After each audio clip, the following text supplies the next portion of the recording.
Hi folks, this is Ken Behrens with Tropical Birding, and today I'll take you on a virtual tour in search of snow leopard, one of the most incredible animals on Earth. This is something I did back in 2012. Keith Barnes was having a midlife crisis, and he recruited Scott Watson and I to join him on this epic adventure. Right around this time, snow leopard had gone from something that was almost impossible to find to something that was regularly being seen up in Ladakh in northern India. So it was far from certain in these days, but we decided to take a risk, and I basically went in with the mentality of whether or not I see it, I'm going to be happy, and I'm just going to enjoy these mountains because I love mountains, and these are the world's greatest mountains. So this is a bit of a trip report along with being a virtual tour. I've only done it once myself, but it's actually something that Tropical Birding now offers as a custom tour. It can be done with quite a bit more comfort than when we did it, and I'll tell you a little bit more about that later. This is very much of a quality over quantity tour. You're going for this one incredible animal. There's a few nice birds, there's a few other mammals, but this isn't the sort of trip for big listers who want big numbers. It's a bucket list kind of trip. Certainly was that for me. So here's the range of snow leopard, and as you can see, northern India is sort of at the center of its range. Here's India, North India, the Ganges Plain, here's New Delhi, and then the Himalayas, the Tibetan Plateau. And so the area where you see snow leopard is up here in Ladakh, in the Indus Valley. So here's New Delhi again in the plains. You fly into New Delhi, and then you take a short domestic flight up over a big portion of the Himalayas, and you land in Leh. The flight up over the Himalayas is spectacular, and it makes you realize the true extent of these amazing mountains. And then you see the Indus Valley down below you, and you make this remarkable corkscrew landing in the airplane, where you drop out of the sky and you land in this restricted valley. It's one of the most memorable landings I've ever had on an airplane. Here's the airport. Leh is mainly a military town. There's a huge Indian military presence up there. This is where our group assembled. And we settled into a nice, comfortable hotel in Leh for a couple nights. You have to acclimatize to the high elevation there. You're only at about 11,000 feet in Leh, but that's still pretty high for most people, so you need to acclimatize, especially before you do any kind of trekking. A stylish, nice hotel.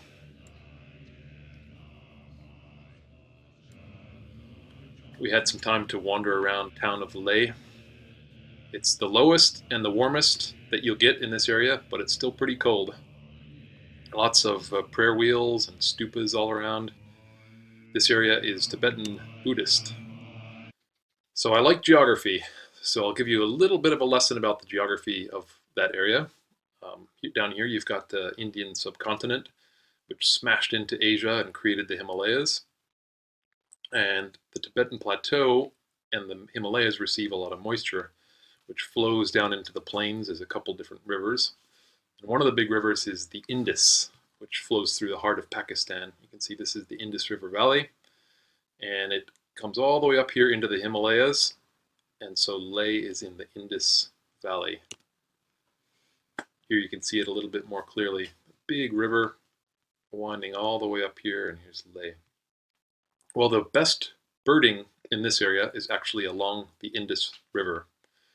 There's some sort of willow scrub along the edges of the river, and that's what it looks like. Start looking for some birds like brown accenter. Common things like Eurasian magpie. Beautiful white-winged redstart. And robin accenter. It's quite a common bird in winter here. The big prize of birding along the Indus during the winter is ibisbill. It looks like a river rock come to life with a big red bill attached. It's a great bird. Makes up its own family, which is a big deal for family listers. Quite nice looking in flight as well. Prayer flags draped everywhere. The Indus is also a good place for manly feats. Good part of a midlife crisis. Mountain, man. We're good? Yeah.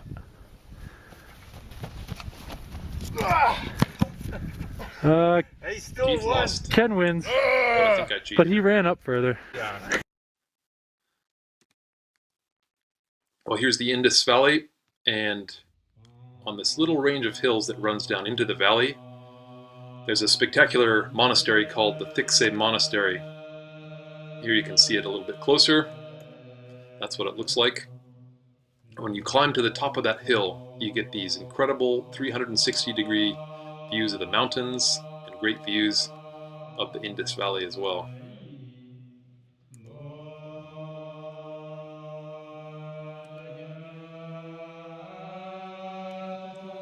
Here's the monastery itself, ancient Tibetan Buddhist monastery, full of mysterious iconography, very colorful. Prayer wheels.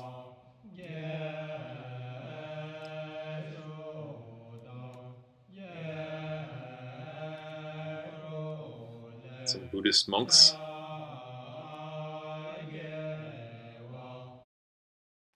So after a couple days of acclimatization in Leh, we were used to the altitude, and so we headed down the Indus Valley and into Hemis National Park, which at that time was definitely the best place in the world to see snow leopard.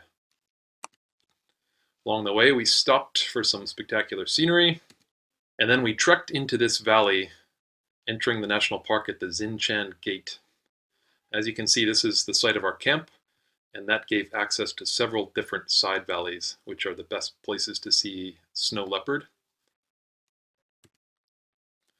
So we said goodbye to our trusty vehicles and traded them in for some trusty mules. These guys just carried our bags, and we walked in.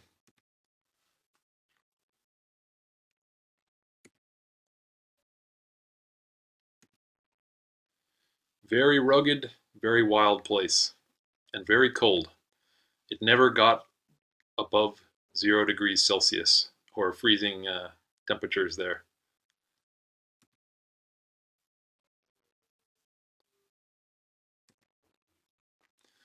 So on the way into the valley, we saw our first mammal. This is blue sheep.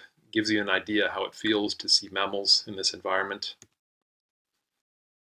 This is the major food of the snow leopards in this area. It's a good-looking animal.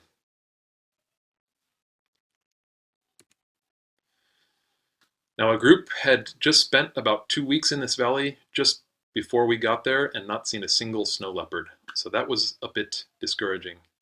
But finding fresh footprints of snow leopards was very encouraging. We set up camp. Those are the toilet tents.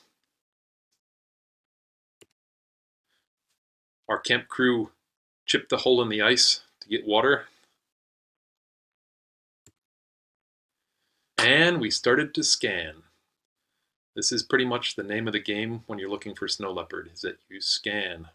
You scan these endless, rugged mountains, and you're looking for this incredibly cryptic animal that blends in perfectly with this environment and that doesn't move around a lot during the day. So we were pretty much resigned to scanning the mountains for 12 days and either seeing a snow leopard or just going home when we ran out of time. And we definitely had the attitude that if we don't see it, it's okay, but we're just going to give it our best shot. So we scanned, and then we scanned for a while. Scanned a bit more. And then we scanned. Then we scanned just a bit more.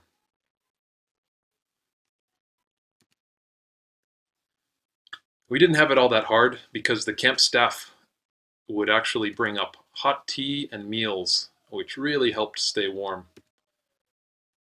Here we are having a tea break, eating some lunch. After lunch, we decided that we would scan a bit. And then we scanned some more.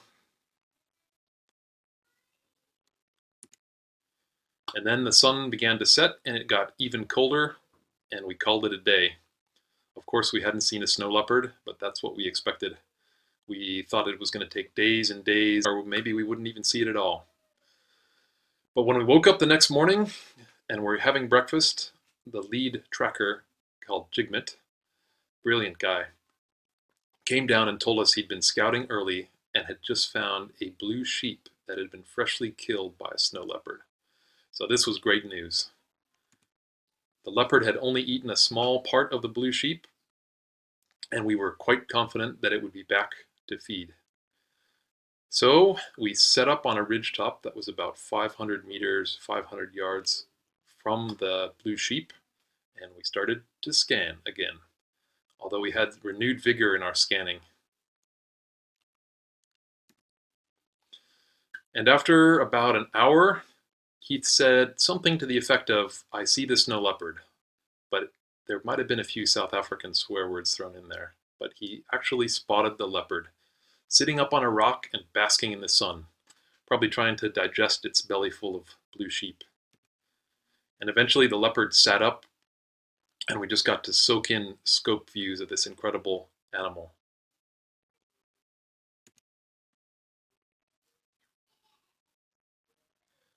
Well, we pretty much knew that this leopard would eventually come down and feed on the sheep, but we didn't know when. So we sat on this little ridgeline for 9 hours waiting for the leopard to come down. I think it was the coldest day of my life, but it was also one of the best days of my life. I just remember sort of manically stomping and walking in circles and trying to keep the circulation going in my feet. And just before sunset, when it was already starting to get dark, the leopard climbed down from his perch and walked down the valley to come and feed. And it came into the blue sheep, and our friend Gilles managed to get this amazing photo as a digiscope. And Scott actually managed to get some video. I think he was so cold and he was so jacked up on adrenaline that his hands were shaking, which you'll see at the beginning of this video, and then he managed to steady.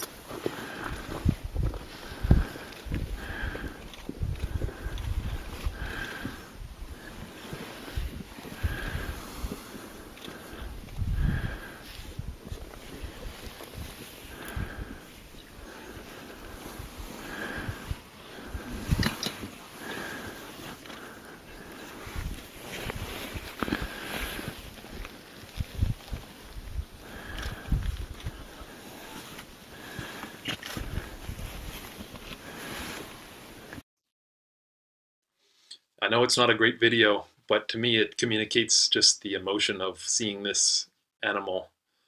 And I still just get chills watching this video. There was a moment when the leopard was walking down the valley, when it seemed to be looking right at us. And I was staring right back at it with binoculars, and I'll just never forget those teal eyes staring at me. It was the #1 wildlife experience of my life. This photo is from Wikimedia Commons. It's not my photo, but it shows a little bit of that intensity in the eyes of these animals. What incredible creatures.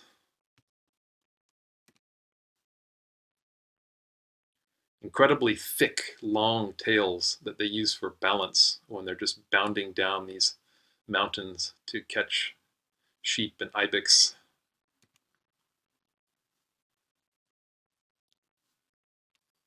So as you can imagine, we had quite a celebration that night in our meal tent. The whiskey was nice and cold. Well, the next day we decided to do some birding. There's a handful of cool birds up in this valley, like the snow pigeon. Good name. And this was my most wanted bird, the white-browed tit warbler. Great little bird. And brown dipper. Himalayan snowcock.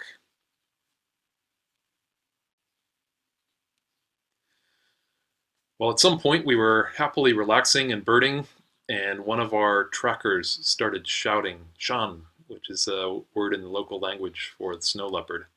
And we looked way up a hillside, and we saw a snow leopard. Again, amazing. So we're watching this beautiful snow leopard, and then it starts to make this weird kind of mewing call, sort of. And we couldn't figure out why until we noticed something.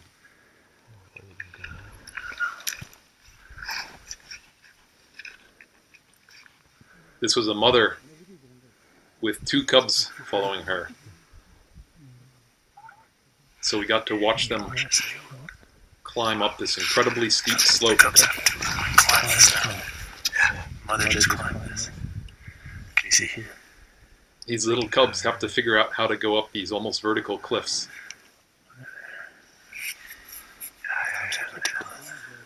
Wow.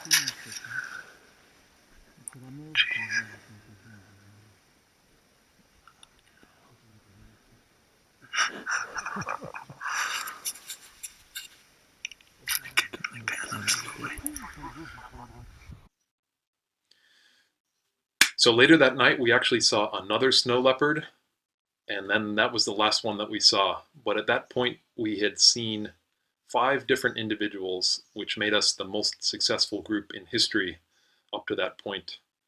We'd heard stories about camera crews that had been there for 3 months and barely managed any good footage. So the next day, we were going to head further up this valley to look for the world's biggest sheep, called our gully, but a heavy snow fell. I only realized this when I woke up and I was way too warm, and I couldn't figure out why. And then I realized my tent was buried in snow. It's about 6 inches of snow, which made very good insulation.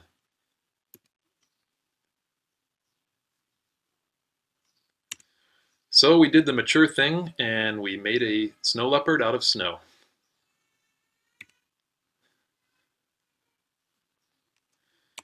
Then we packed up and we headed out of this beautiful valley, met up with our vehicles, and then we headed further down the Indus Valley. We drove down, headed for the town of Ule. That's the place now where everyone goes to see snow leopard. In these days, it was not nearly as well known, and we just decided to go there since we'd already had such incredible luck with the leopards. More stunning scenery along the way. This is a place where the Indus River meets the Zanskar River. The Zanskar is blue and the Indus is muddy. It's quite a striking spot. And for good measure, we decided to scan a bit. And our scanning paid off when we saw a couple of Ladakh urial, another big sheep. More snow leopard food.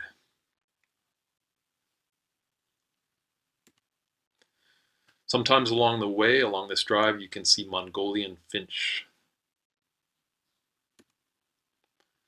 So finally we arrived in the little village of Ule. You see it's in this big valley, and it gives you access to a bunch of side valleys. And this is really the place to see snow leopard these days. Things were not very developed when we were there in 2012, but now there are folks all around the area who keep an eye out for leopards, and they stay in touch. And if there's any sighting, then you shoot out in vehicles to see the leopards. This is Ule.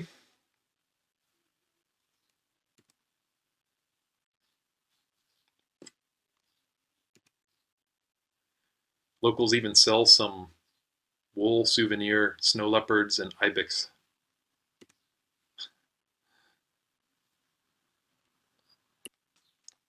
So we set up our new camp, and right off the bat we had an incredible piece of luck.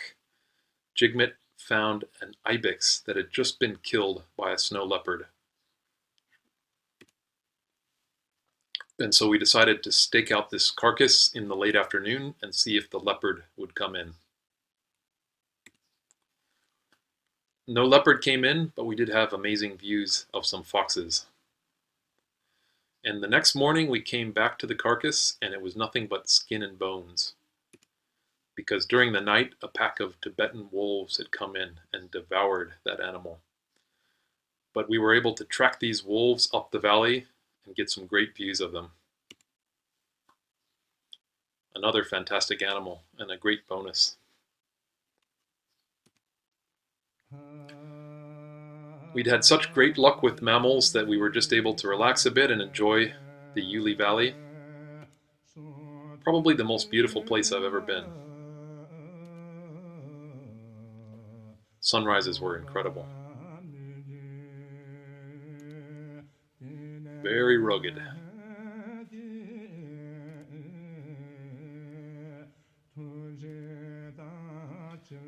These are some domestic yaks.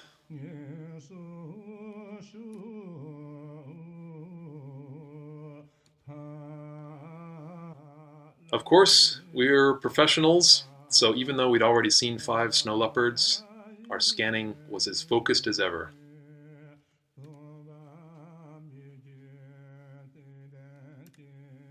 Well, almost as focused.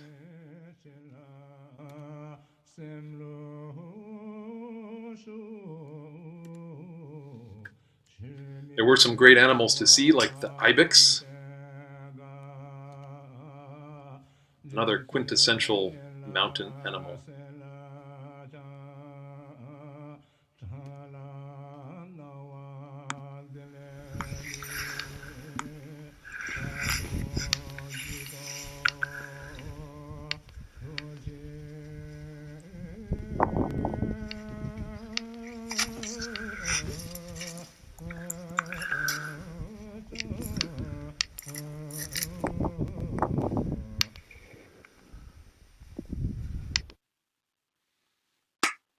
Cute little animal, the Royal's pika. Well, after another frigid night in the -15 temperatures, we realized that there was actually a homestay in Ule where we could stay. The name was a bit unfortunate, but that didn't matter. This place was paradise. Even had a nice little stove in the middle of the room where we could make a fire and warm up in the evenings. It's great for drying or roasting socks. Of course, we're always birding, and there's some cool birds up in the Ule Valley, like the fire-fronted saren, great rosefinch, black-winged snowfinch. It's a bit drab, but it's got a great name. And chukar, in a place where they actually belong. Chough is one of the common birds. You get both the red-billed chough as well as the alpine or yellow-billed chough. And they sometimes form these big mixed flocks. It's a member of the crow family, but a very unusual crow because they have these skinny bills. Patrolling the skies are lammergeiers, huge vultures that are famous as bone crushers. They carry bone way up in the sky, drop it, crack it open, and eat the marrow. That's their staple food. There's also Himalayan griffins, another huge vulture, and golden eagles.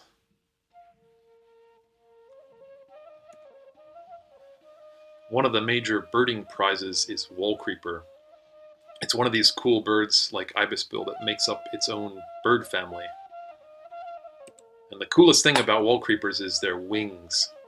They're really like avian butterflies. Well, for our last night, our amazing camp staff actually managed to make a snow leopard cake. We were sleeping in a homestay, but they were still cooking outside over a little gas stove. I don't know how they made this cake, but it was a nice celebration, along with the last of our whiskey. The next morning, we headed back up the Indus Valley to Leh.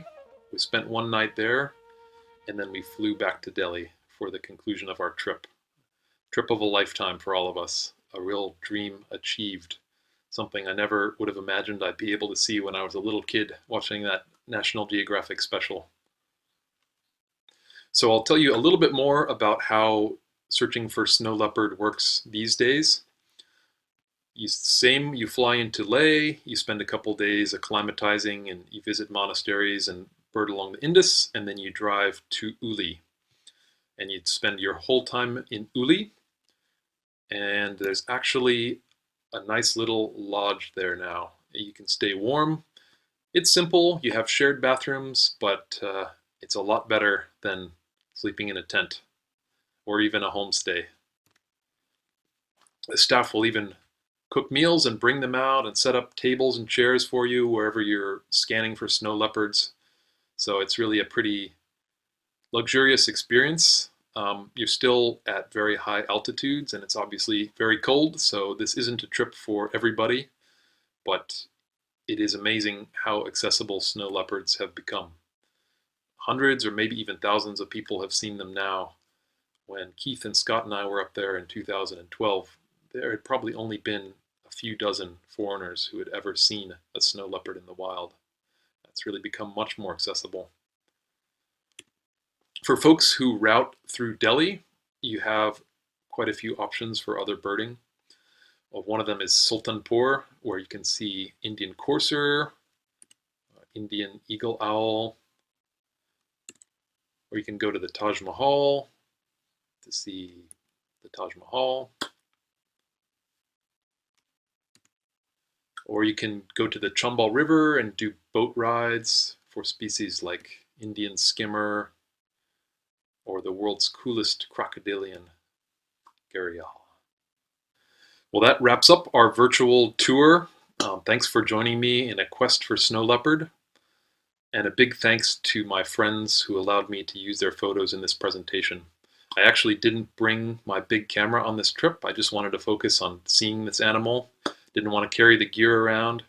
So they were able to fill in a whole bunch of photos for me. And I also used some great images that are on Wikimedia Commons. So thanks to all of those folks, and thanks again for joining me. Well, my son Rianana has been very tolerant of his dad doing this strange thing in front of the computer. So I promised him he could be in this video. Can you say, bye-bye, everybody? Bye-bye, everybody. Thanks. Good job. Good job.